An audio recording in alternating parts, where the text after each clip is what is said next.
YNA is a podcast that focuses on mental health and other aspects relating to what goes on inside of a person's head. We are by no means professionals in this field and only aim to make these conversations about mental health easier for the listener. Nothing we say or talk about is professional advice unless explicitly mentioned. If you seek professional advice or experience symptoms of an actual mental disorder, please contact a professional or visit your closest center for behavioral health. You are not alone.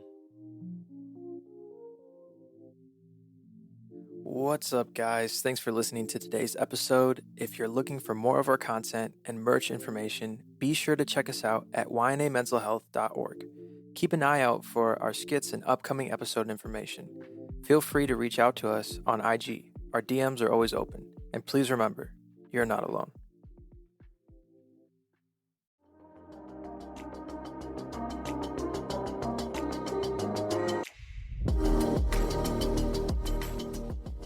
Hello. Welcome back to YNA Mental Health. My name is Sina Balouch. I am the co-founder of YNA Mental Health. In this episode, we're going to explore sex addiction, a topic surrounded by stigma, misunderstanding, and complexity, from definitions and symptoms to its impact on relationships and paths to recovery. This episode will shed light on what many face but hesitate to talk about. So, what is sex addiction?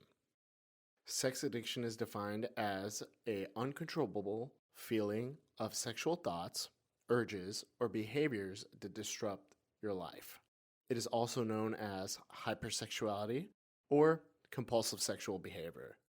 What it feels like is that it feels like to be trapped in a cycle of harmful behaviors that are difficult to stop, that it's more than just an urge, but it's rooted to a core issue. So, what are the key distinctions between hypersexuality and compulsive sexual behavior? Hypersexuality is the excessive sexual thoughts, fantasies, or behaviors that interfere with daily life, and this will cause distress in many other factors of what you're dealing with. Now, compulsive sexual behavior is more of like an umbrella. It's a persistent sexual behavior that are difficult to control and cause negative consequences in relationships, work, or personal life. So there is not a huge distinction between hypersexuality and compulsive sexual behavior. It's very similar. And so the bigger picture of it all that it's defined as is sex addiction. But before we get started and to really understand and dive deep into it, I do want to inform you that the DSM-5, a book that basically identifies and diagnoses mental health disorders, it's very important in the mental health world, but in the DSM-5, sex addiction is not recognized. So why is it not recognized? There hasn't been enough research, criteria, or debates among sexual addiction to truly classify it as a disorder. There hasn't been enough research into understanding why the brain does what it does and how it reacts. And on top of that, not many people are willing to stand up and say that they have a sex addiction simply because of the stigma that surrounds it. And this is why it also becomes difficult to understand, is because the less that people talk about it, the less that we understand of it. And if we can't understand it, then we aren't able to do the research or find the information that's really important. And so, where is it recognized? The World Health Organization does recognize compulsive sexual behavior as an impulse-controlled disorder. So that's really important because on the other side, it is classified and it is identified as an impulsive control disorder. So now that we go on to understanding all of this huge world of sex addiction, how can we acknowledge sex addiction to help create a space for compassion and recovery? If we figure out how to answer the stigma and the issue of talking about sex, pornography, hypersexuality, all of these things, then we're able to give people the safe space to kind of just allow them to express what they're feeling. Now, that is what's important in mental health. Now, let's go back. I did an episode in the history of mental health and trying to understand why is it that mental health was looked at as an issue, as a problem, and not something that's recognized as an understanding of somebody or something that someone's dealing with. And back a long time ago, around the 1800s to 1900s, mental health was looked at as you were crazy and you had to go to an insane asylum. So, what people would do was, if you did struggle with depression, if you did struggle with anxiety, you would bottle it up simply and not tell anybody about it because you were afraid that you'd be sent to a mental asylum. So now, going back to looking at sex addiction and the stigma that surrounds it, why do we look at it in such a weird form of way when we have this big world of understanding, care, and compassion? I think it all comes to the shame and the guilt that is thrown onto somebody if they're addicted to sex. And as human beings, we need to understand that mating and sex in general is in our DNA. It's a part of life, and there's no running away from it or a taboo behind it or anything. It's just the way of life. And to shame and to point fingers at someone simply just because they have an issue, what is the problem that we look back at saying someone who had depression or anxiety or even PTSD back in the 1950s when we did call it shell shock? Why do we now still put this taboo in front of sex? There should be no taboo. I believe if we can, again, openly talk about our issues and be able to address and identify our problems and allow ourselves to vent to people who genuinely care, this will put us one step ahead, and it gives people the feeling of solace to be able to be like, I can admit to my issues with a safe space in front of me, with people who care, who are not going to shame, who are not going to guilt trip me, who are not going to point fingers at me, who are not going to say bad things about me. Instead, again, if we can identify the emotions within ourselves and be able to address it, we are putting our mental health as a priority. If you are someone who is struggling with sex addiction, pornography addiction, any type of addiction in general, one of the main steps in understanding addiction is acceptance and identifying it. Now, I know it can be scary. I know it's very difficult for someone to just come out and be like, I have an addiction. This is my problem. These are the issues. This is where it started. That is terrifying for someone who struggles with an addiction, not only because of how they're going to be judged or how someone is going to hurt them or say things about them, but it's also the fear inside ourselves that we have to get past, the ego that stops us because we're afraid of what others people think. We're afraid of how we're going to be judged. We're afraid of not being able to be this perfect human being. And I want to remind you, you are not perfect and you will never be perfect.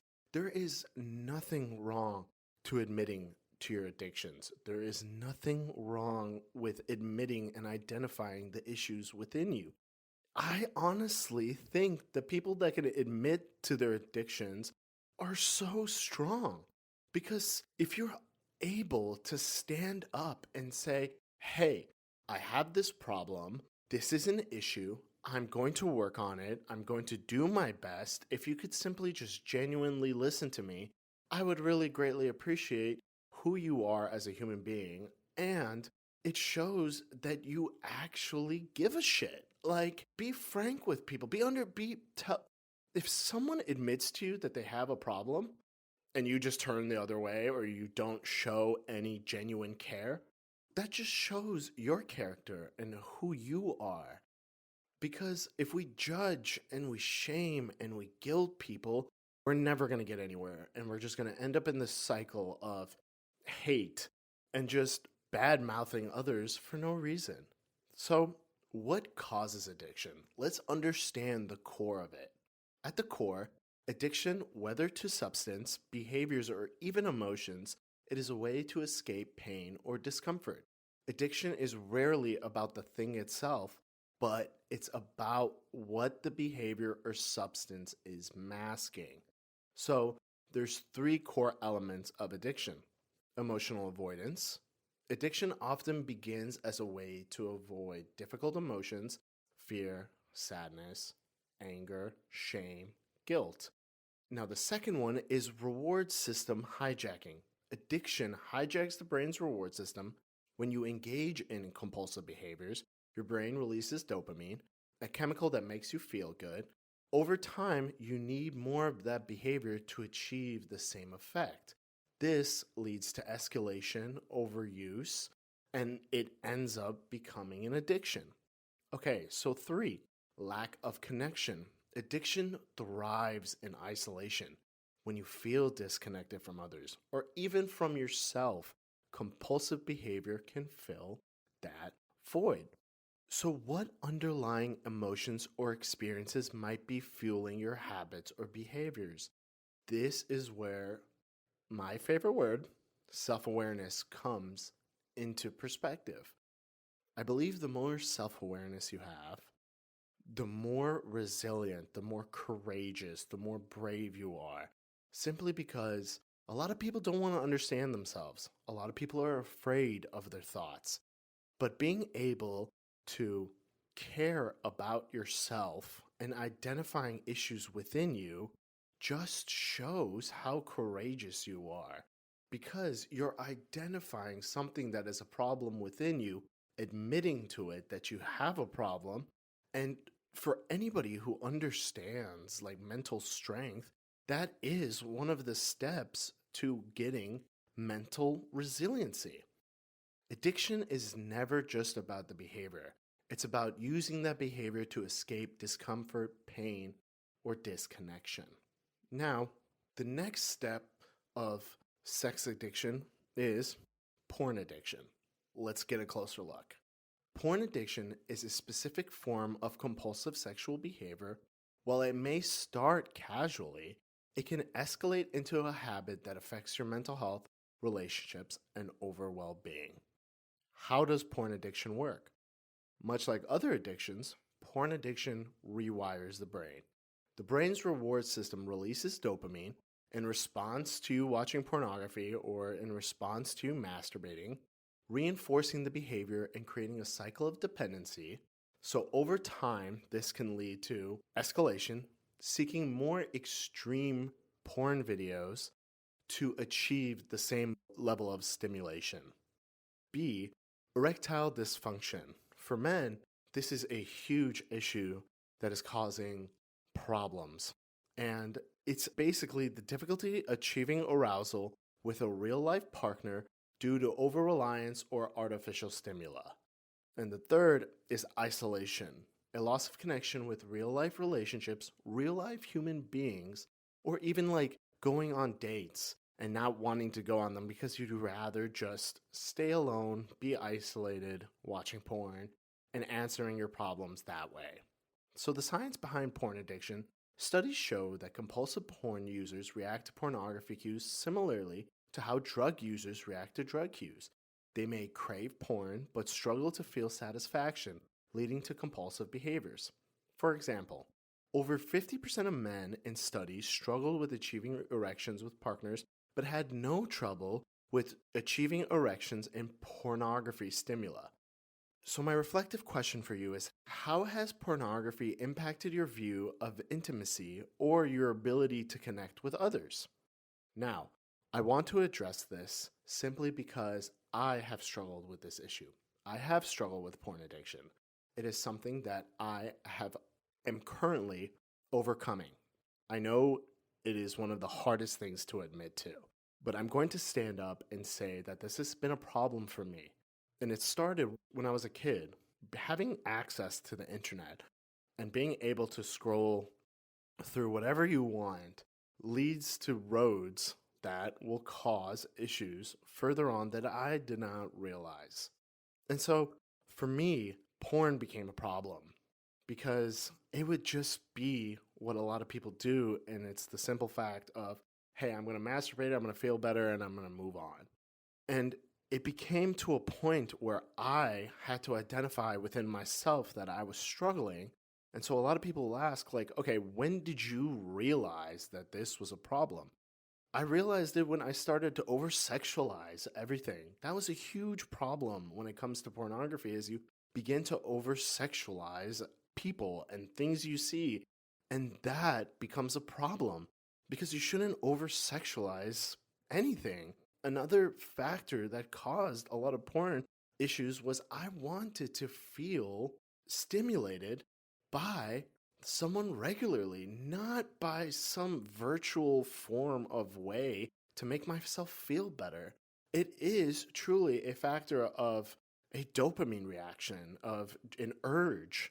A lot of people call it the lizard brain or the monkey brain. I personally don't like using those phrases simply because it hurts us as human beings to be able to say, like, oh, my lizard brain is doing this. And I don't think that's the answer to identifying anything. I think it's just dehumanizing yourself and putting yourself in a box and telling you that, oh, because of this part of my brain that I am watching pornography. No, it's simply because you're either A, just wanting to masturbate and get the relief from it, B, have become addicted to it, so your only form of stimula and climaxing is simply just by watching pornography, or C, it's your love and your lust for sexual behaviors, and that is the only way for you to simply answer the urge that you get within yourself. Now, I'm not coming on here to say that anybody who masturbates to porn, you have a porn addiction, or that the people who even look at pornography in any way are addicted to porn. No. I believe everything is great in moderation. And if you personally want to watch porn just to masturbate, to make yourself feel better, I don't believe that there's anything wrong with that. However, I do believe when you start seeing problems in your life, where you start over sexualizing things, or you can't get hard to having a normal interaction or sexual intimacy connection with somebody else, that's an issue. Or even it allowing to affect your life and keep you isolated from even going and having a conversation with another human being, that is an issue. It's not the I just want to get relief, so I'm watching something that is just going to help me get there and I will move on. It's the continuous enjoyment of wanting it more and more, like what addiction is. It's the continuous behavior and the urge to wanting more and more without putting a stop for yourself, without answering and being like, hey, I've watched whatever amount of porn for the last 14 days straight, and this is now become my conception to climaxing. This becomes an issue. And so I'm not here to point at you and tell you that it's a problem and you need to get it fixed. And again, there's not been enough research done. There hasn't been enough studies to show that pornography is the main cause for any type of dopamine receptor issues, over-sexualization, or any other type of issue that it relates to. There hasn't been enough research done. But you know yourself, and you need to be honest with yourself when identifying these problems within you. I think it's so important that you are self-aware. And there's nothing wrong with you admitting to yourself that, hey, I have a problem and I need this to be fixed. You know, at one point, I just didn't want to keep watching this to even become stimulated to it. I wanted to find stimulation on my own. I wanted to be able to feel what it feels like just to be casually stimulated by somebody else without me having to watch a video. And I do believe that erectile dysfunction is huge and it's a problem for a lot of men. And they don't want to point at pornography and say that this is the issue. This is the reason why I'm not getting hard in sexual intimate moments. It's because we're scared. We're scared to identify it. We're scared to be aware of it. We're scared about how other people are going to look at us. I'm not going to look at you any other way if you tell me you have a sex addiction or a pornography addiction or whatever type of addiction you're dealing with. I'm not going to look at you at any other way. I will actually look at you and be proud of you for admitting to your issues, admitting to your faults, because that makes you a strong human being. It's not easy for someone to stand up and admit to their problems, but again, if we can figure out a way of creating a safe space for someone to be able to look at their addictions, answer it, and find a solution to help them live a better life, why is that such an issue? Why do we have to shame or guilt someone for feeling like that? I had been battling within myself to come onto this podcast to admit that I have this issue because I was totally afraid of what others would think about me.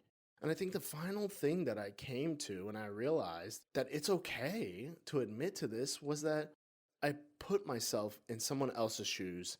And I said, if I was listening to this podcast and if I was listening to this person and he could admit to his faults, that would make me be okay with admitting to my faults because he is showing me truly that what it feels like to not be alone in my struggles. And I want to remind you that you aren't alone in whatever you're dealing with and that it's okay to admit to your faults.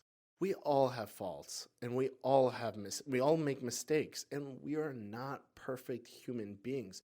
Nobody on this planet is. But you can get to the better life you envision. You can get to a point when you stop watching pornography. There can get to a point where you actually have intimate connections with other people and not be sexually aroused about what you're going to do to them. There's points in life where you need to stand up for yourself and show the courage within you to be able to identify your issues. So here are some signs and other symptoms of sex and porn addiction. If you're wondering whether your sexual behaviors might be problematic, here are some common signs. Feeling out of control or unable to stop, even when you want to. Experiencing shame or guilt, but continuing the behavior. Engaging in behaviors that harm your relationships, finances, or well-being. And spending significant time preoccupied with sexual activities or pornography. What would your life look like if you could break free from the behaviors that no longer serve you? The hallmark of addiction is continuing behaviors despite the harmful consequences. So I took my porn addiction and I talked to my therapist about it. I said, how do I resolve this issue? Where do I find the answer? And he said, the best way to solve this issue is take the technology out of it. And I completely agree with him.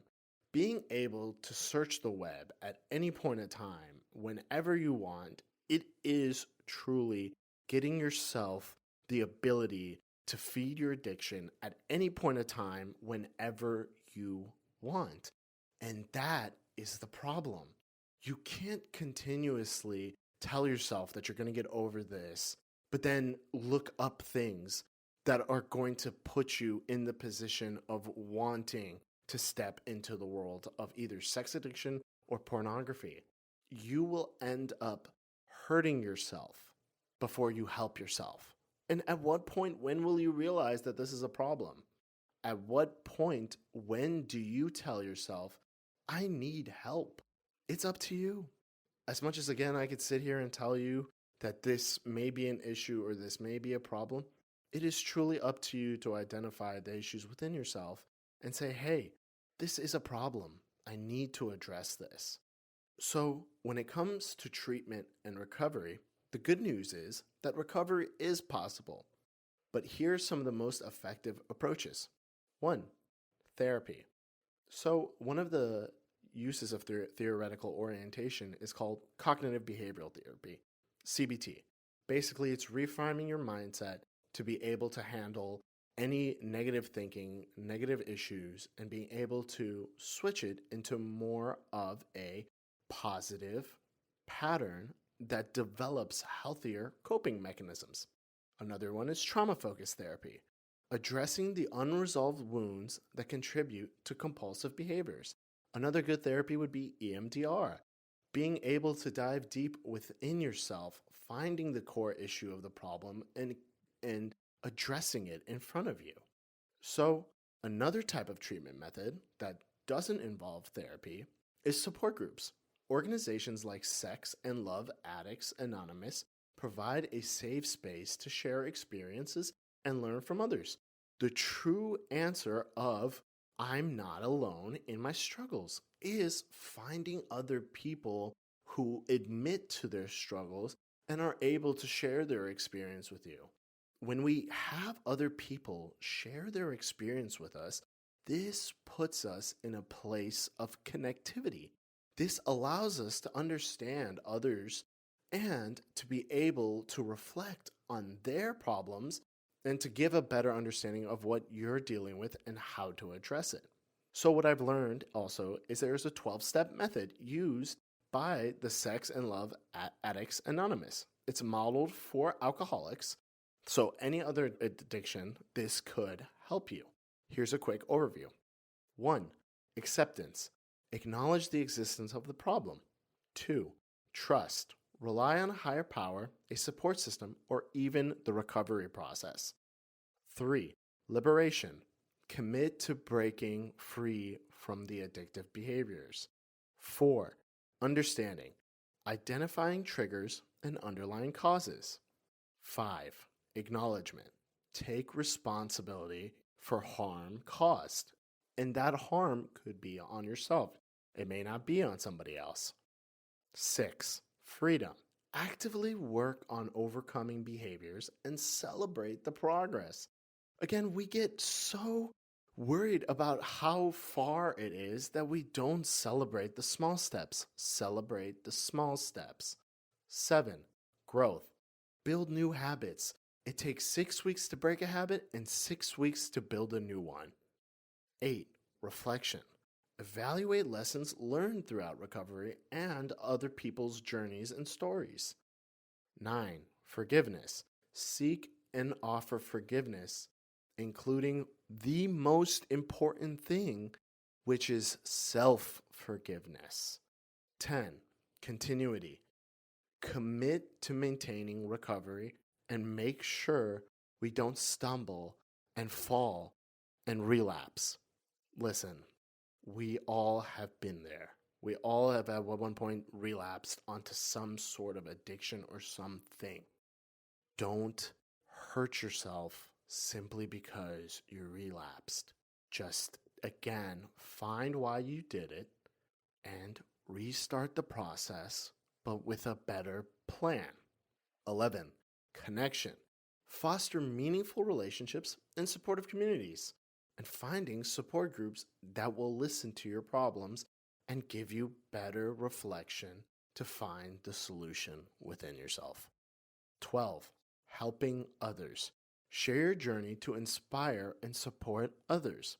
One of the things that my therapist told me is when you're going through difficult moments in life, find ways to give back. In those moments, you will feel fulfilled, which will give you the sense of excitement, encouragement, and positivity to be able to push through all your problems. So after the 12-step method, there is another type of treatment, mindfulness practices. Mindfulness is a powerful tool for recovery. Learning to sit with the discomfort and identify emotions without judgment can help break the cycle of compulsive behavior. So now that you've listened to all of the treatment and recovery, which of these steps or approaches resonates with you the most? And where are you right now? You may not know, and that's okay. And you don't need to know right now. But I hope that this whole podcast episode gives you clarification on your issues, what you're dealing with, addiction in general, and just an understanding and educated information that will help you make better decisions. Recovery isn't about perfection. It's about progress, patience, and learning to reconnect with yourself and others. Sex addiction, porn addiction, hypersexuality, compulsive sexual behaviors are complex, but recovery is possible. It's about learning to face your emotions, reconnect with yourself, and find healthier ways to cope. If you're struggling, know that you're not alone. Every step you take toward understanding yourself is a victory. And if you can be self-aware, and if I could teach you anything about self-awareness, I hope that you're identifying the issues within yourself. I hope that you're making your mental health a priority. And I hope that you've enjoyed this whole season that I have put together. It has been absolutely amazing, and I am truly grateful wherever you are listening to this episode. It means the world to me, and I appreciate you. If you know anybody else who may be struggling, please feel free to share this episode with them. You never know whose life you can change. So, until next time, take care of yourself, and please, please, please remember, you are not alone. And I'll catch you on the next episode.